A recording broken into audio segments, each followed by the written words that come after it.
network brought together activists, business leaders, policy makers, and everyday citizens in its inaugural India Climate Summit to address the impact of climate change. These distinguished voices have championed the cause of climate action. They have been raising awareness and protecting the future of our planet. The summit brought forth its commitment to foster a sustainable nation, uniting stakeholders in a common agenda.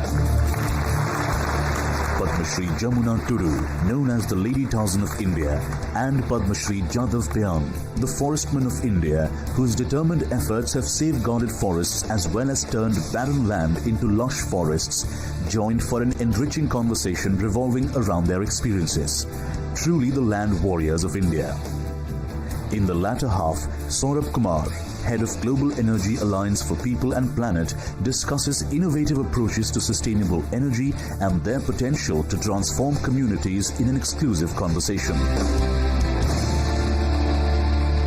नमस्कार, आप दोनों को बहुत बहुत धन्यवाद। आपने समय निकाला यहाँ आने के लिए और हम जानना चाहेंगे जमुना जी कि आखिरकार आपकी जो अनुभव जहाँ तक रहा है, आपका जो लाइफ एक्सपीरियंस रहा है, क्योंकि हमने देखा है और जहाँ तक आपकी कहानी जितनी जानी है काफ़ी इंटरेस्टिंग रही है जमुना जी। अगर आप बता सके कि वो लगाव, वो लगन कहाँ से शुरू हुआ ऐसे लड़ने का, कि पर्यावरण के साथ आपका प्रेम जो है उसके बारे में ज़रा बताइए। पहले तो आप सभी को मेरी झारखंड की ओर से नमस्कार करती हूँ, जोहार करती हूँ। और आज आप इस क्लाइमेट चेंज के सभी सदस्यों को मेरी ओर से नमस्कार करती हूँ।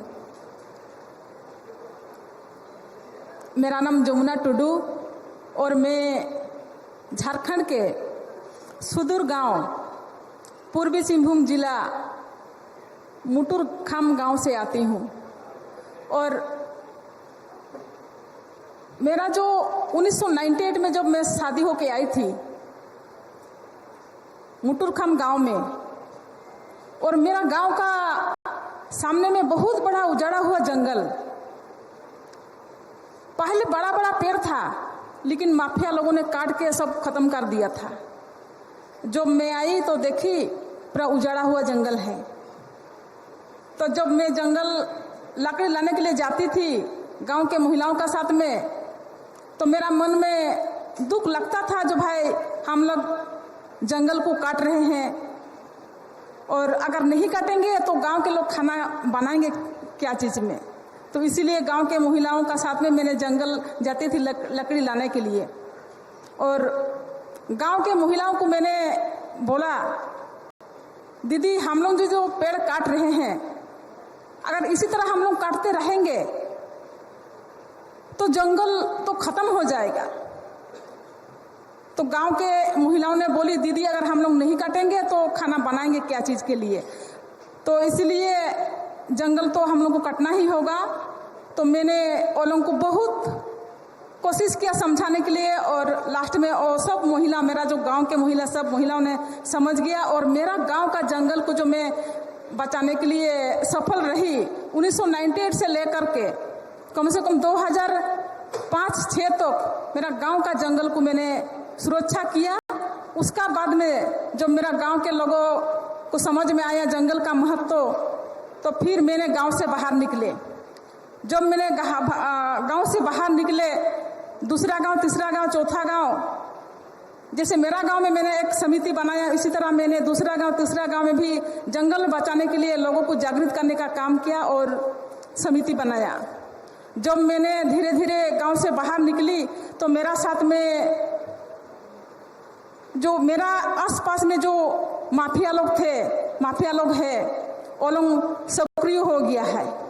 वो लोग बोल रहा है अगर जमुना टुडू जी इसी तरह गांव-गांव में लोगों को जागृत करने का काम करेगी तो फिर हम लोग का काम तो नहीं चलेगा जी। तो फिर वो लोग ने मुझसे, पर आपने इतनी बहादुरी आई कहाँ से जमुना जी? आपने तो माफियाओं के साथ सीधा टक्कर ले ली। तो वही तो बोल रही हूँ। तो फिर माफिया लोगों ने मेरा ऊपर में टारगेट किया और इसको किसी तरह हम लोग रोकेंगे, लेकिन मैंने नहीं रुकी और मेरा काम को जारी रखा। मेरा साथ में रेलवे स्टेशन में बहुत बड़ा हादसा हो गया था। मेरा जो स्टेशन है वहाँ से बहुत सारा लकड़ी जाता था, तो मैंने उनको रोकने के लिए गई तो वहाँ पर माफिया लोगों ने टारगेट करके बैठा था, आपके ऊपर हमला किया, पूरा मेरा साथ में हमला किया, पूरा पत्थर फेंक दिया है, पूरा माथा में शरीर में पूरा लोहान हो गया है। चोट लगी? चोट बहुत मतलब चोट लगा। फिर मेरा जो घर में डकैती करा दिया गया है। अच्छा। 1:30 बजे रात को मेरा घर में डकैती लोग घुसा और हम लोग को धमकी देने लगा, अगर आप लोग इस तरह जंगल को सुरक्षा करने का काम कीजिएगा, लोगों को जागृत करने का काम कीजिएगा तो आप लोगों का जान जा भी सकता है। तो जब 1:30 बजे डकैती लोग घुसा, वो लोगों का हाथ में पिस्तौल है, भुजाली है और धमकी दे रहे थे, लेकिन 1 मिनट के लिए थोड़ा सा डर तो लगा, तो हमने बोले भाई हमने क्या किया है जो आप लोग। बहुत बहादुरी का काम किया है आपने जमुना जी, क्योंकि आपने सीधे तौर पे एक वन सुरक्षा समिति भी खड़ी कर दी। वहां पे अब बताया जा रहा है कि बहुत सारी महिलाओं का भी अब योगदान रहा है, चाहे वो जंगल बचाने की अगर कोशिश में अगर जुड़ी हुई हैं। जादव जी के पास भी मैं जाना चाहूंगी। जादव जी, अगर आप माइक लेंगे और अपनी कहानी के बारे में जरा बताएंगे, क्योंकि ब्रह्मपुत्र के आसपास आपने इतना बड़ा जंगल खड़ा कर दिया सर, सबको पता ही नहीं चला। मेरा जो फॉरेस्ट है तो बहुत हिस्ट्रिकल एरिया, इंडिया के अंतिम लड़ाई ब्रिटिश और म्यांमार का मेरा फॉरेस्ट में हुआ। अगस्त में उधर ही जन्म हुआ था, लेकिन 1826 उधर ब्रिटिश लोग जब कब्जा 1826 24 फरवरी में नॉर्थ ईस्ट ब्रिटिश के अधीन गया था। तब मैं देखा बचपन से ब्रिटिश लोग ने ढाका और कलकत्ता को संभालने के मेरा फॉरेस्ट कोकिलामुख बरगुप में सामान उठाता और अपर असम डिस्ट्रीब्यूशन। लेकिन 1965 तो विदुषण के 10 किलोमीटर ब्रह्मपुत्र के अंदर चला गया। मैं गया उधर, मेरा 8-9 ईयर्स है। मैं जोरहाट 10 फुट के पेशकार का घर के रुक के मैं उधर ही पढ़ा था। जो पढ़ाया जी वो 90 नंग बालीगांव प्राथमिक विद्यालय एक साइंटिस्ट है नीचे जी, वो लोग बचपन से सिखाया पेड़ पौधा लगाने से भी नहीं होगा जी, पेड़ पौधा लगा के प्रतिपालन करके बड़ा करने पड़ेगा जी, पेड़ का गुनागुण पेड़ का नाम है, तो इसे ही मेरे को सिखाया। तो जादव जी, आपको कोई अनुमान है अभी तक आपने इतने सालों में कितने पेड़ लगा दिए? अभी तो करोड़ पेड़ हो गया। अभी 30 ईयर्स में 550 हेक्टर ग्रीन करा। आज इधर ही फॉरेस्ट में शताधिक डियर है, रॉयल बंगाल टाइगर है, राइनो है, 170 एलिफेंट है आज तक। मतलब आप बोल रहे हैं कि वहाँ फॉरेस्ट में, जंगल में शेर भी आप वहाँ रहते हैं, डियर और रैबिट खरगोश की भी अलग अलग प्रजातियां हैं वहाँ पर। आपने तो एक जंगल खड़ा कर दिया अपने आप। जंगल खड़ा होने से ये अनुभव भी है जी, वो क्लाइमेट चेंज के बारे में 1950 में जब तो फ्रांस में हुआ था जी, मैं भी गया था जी, तो इकोनॉमिकल फ्रॉम क्लाइमेट चेंज जी, तब मैं 195 देशों के पूछा आप लोग का इकोनॉमी के ऊपर इतनी जरूरत है जी, 1 मिनट उसका बंद करो, ऑक्सीजन कितनी जरूरत है जी, जब पेड़ ने ऑक्सीजन देता है वहाँ के 20,000 पीपल अपन जिंदगी के लिए एक पौधा लगाओ। All over world 780 crore people एक पौधा लगाओ। तब बहुत ही बढ़िया, तारीफ के काबिल है सर जादव जी आपने जो काम किया, और आप दोनों को सरकार की तरफ से पद्मश्री की तरफ से भी अगर नवाजा गया है वो भी दिया गया है। आप दोनों का बहुत बहुत धन्यवाद हमारे साथ आने के लिए और अपनी अपनी कहानी बताने के लिए। Truly they are the land warriors and they need to be acknowledged for the work they have done. They are heroes with us right amidst right here on stage. After the break, join in for an exclusive conversation around empowering communities and how innovations in sustainable energy is contributing to a greener planet. Stay tuned.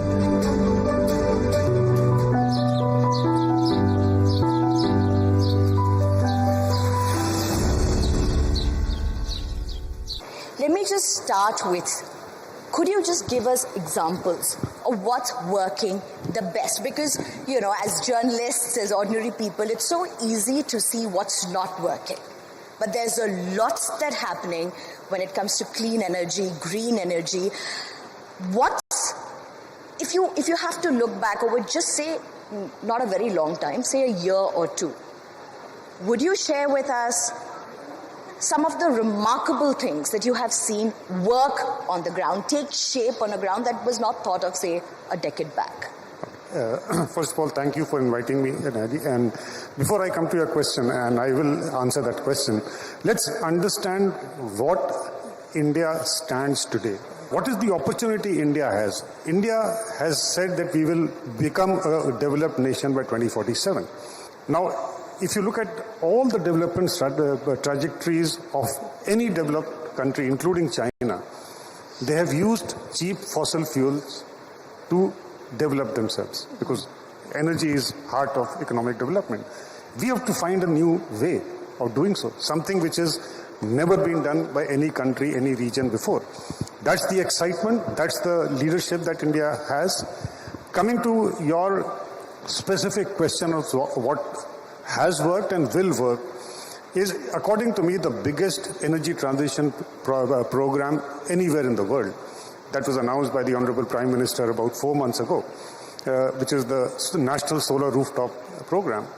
What it does is going to empower 10 million people with cheap, sustainable, reliable solar energy.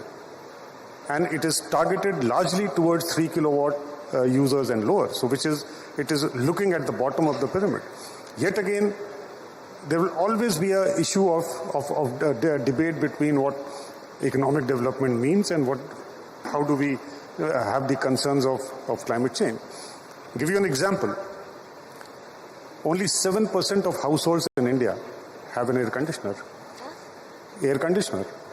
Now, this will increase for sure. Maybe about 3% households own a car. So I think what is needed is not to say that we will do either or, but how do we nudge sustainable development? How do we nudge sustainable transport? And I think not just the country, the entire stakeholders are doing a great job in nudging this country towards a path which no one has done before. And this is a path that will then lead every other developing country that aspires to be a developed country to follow that path. Absolutely. In fact, if you compare today to, say, a decade back, look at the headlines today. We see flash floods in Sikkim repeatedly, span of 8 months. Every few months or every few years, every other year, in fact, we are seeing unprecedented rainfall. You spoke about India, where India is. You have green technology, you have a green economy, and then you have people's aspirations. Can these three be taken together?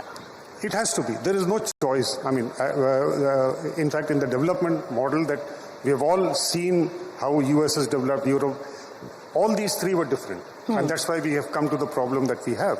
And therefore, the communities, the sustainability has to be at the heart of everything, economic development. And therefore, what I would feel is that this country needs a far more integrated policy and planning. For instance, when we talk about energy transitions, just to give you at the central government level, this involves 18 different ministries, because you have to transition not just the coal sector to renewables, but you have to equally take the industrial sector, the cement plants, away from coal and gas to something else.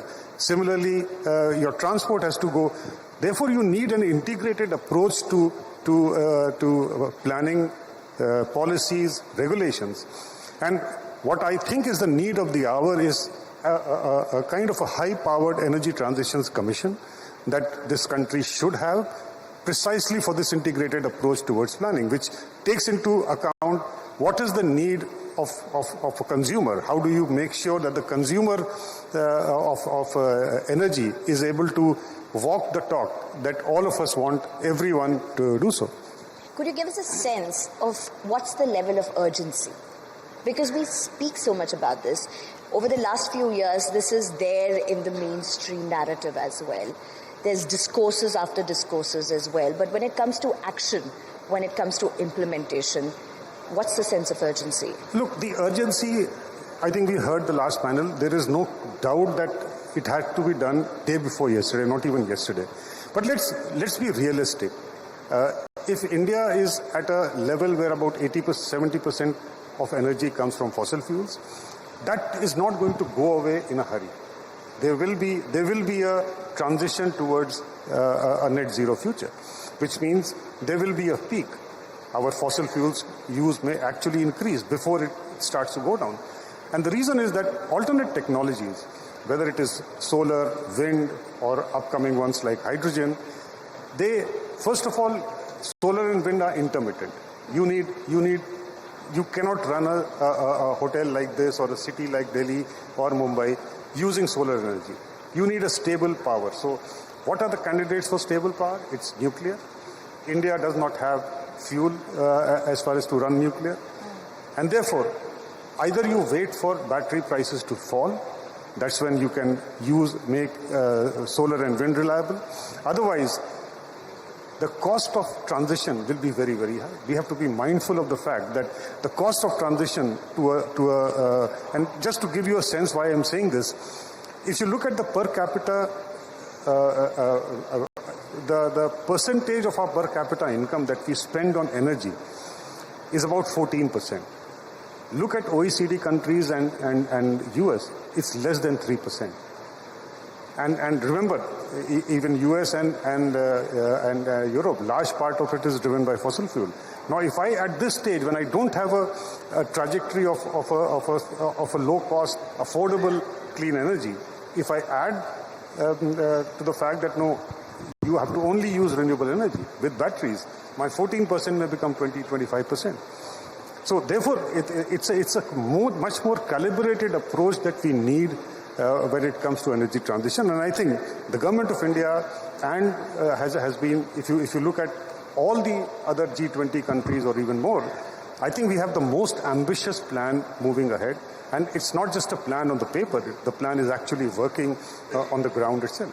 That I'm sure is a big relief to hear itself. But when you talk about India and moving ahead in this direction, there are some states that are doing some very noteworthy work. They are really pushing forward to be able to get results in this particular area. Do you want to speak possibly about some of the best practices that India has at this point?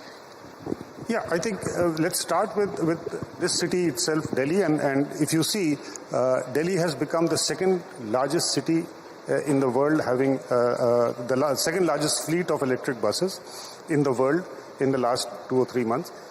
Moving forward in the next 1 year, this would become the largest electric buses fleet anywhere in the world. So this is a best practice, and they have done this using a very innovative approach towards not using government money, but using procuring bus as a service. So that's number one. Number two, look at Maharashtra.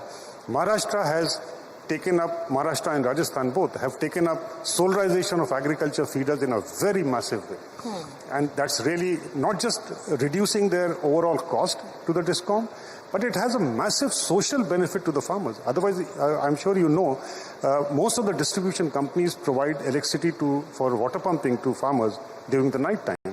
But when you solarize agriculture, you start to get electricity during the day. So there are several good practices that are there elsewhere in the country, and that's the reason why I'm suggesting that we have an Energy Transitions Commission where a large-scale consensus should be there on how do you replicate these best practices, how do you do some kind of a rating of states on energy transition, just to motivate them to move ahead. I think we have seen this in the Swachh Bharat ratings, how municipal corporations are actually competing against each other to become better. We need similar indices for energy transitions, and how do we push the envelope, and I'm sure the new dispensation that we have will take us closer to that. Good to hear that. Thank you very much, Mr. Saurabh Kumar. It's been great talking to you. Thank you very much.